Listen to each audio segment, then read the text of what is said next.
Şu günler Mara welaýatynyň Garagum etrawyna kärene ýerlerinden ikinji hasyl almakçy bolýan käbir daýhanlaryň ekin meýdanlary häkimetler tarapyndan sökülýär. Bu barada Azatlyk radiosynyň habarçysy habar berýär. Onuň maglumatlaryna görä kärene ýerlerinden garly hasylyny ýygna bolan käbir kärenneçiler buğdoýyň ýygyny öz ekerançylyk ýerlerine mekkejogun ekipdirler.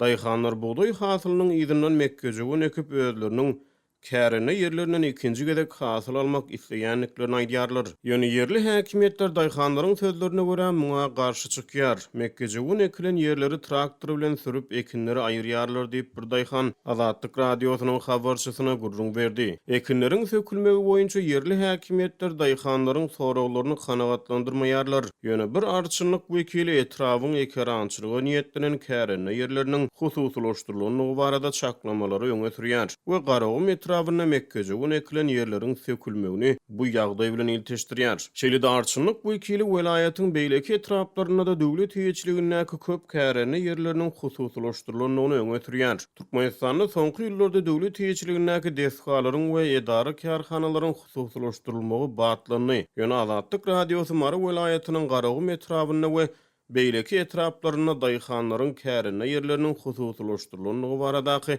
öňe sürmeleri welaýat häkimligine tasdikledip bilmeýär. Türkmenistanyň berk döwlet gödäwçiligindäki oba hojalyk puwdagyna kärenneçiler köplenç plan borçnamasy esasyna döwlete hasyl tapşyrýar. Hökümet 2018-nji ýylda ýurdun oba hojalyk puwdagyna zähmet gatnaşyklaryny täzeden düzgünleşdirdi. Türkmenistanyň orok mövsümine iýunyň başlaryna girişildi we aýyň ahyryna çenli buğdoý plan borçnamasynyň dogly ýerine ýetirilenligi oglan edildi. Mekkejogun may iýun aýlaryny ekleýär. Geçen aý buğdoý hasylyny harmana tapşyryp kärine ýerine mekkejogun eken bir daýhan kyn şertlerde öz hojalygyny we mallaryny gyşdan çykarmak üçin eken mekkejogun ekinniň häkimetler tarapyndan sökülmegine nägililik bildirýär. Daýhan etrawyň kyn durmuş şertlerine çörek getir etmeçiligi, ilatyň azyk paýlarynyň wagtyna berilmezligi, hususy dükanlarda unyň bahasynyň ýergiderli ýokurlanmagy ýaly problemler bilen delillendirýär. Daýhanlar bu meseleler boýunça etrap häkimine arz şikayet bildirmegiň netije bermeýänligini aýdýarlar. Bu aralykda soňky ýyllarda senagatçylar we telekeçiler birleşigine agza hususy karhanalar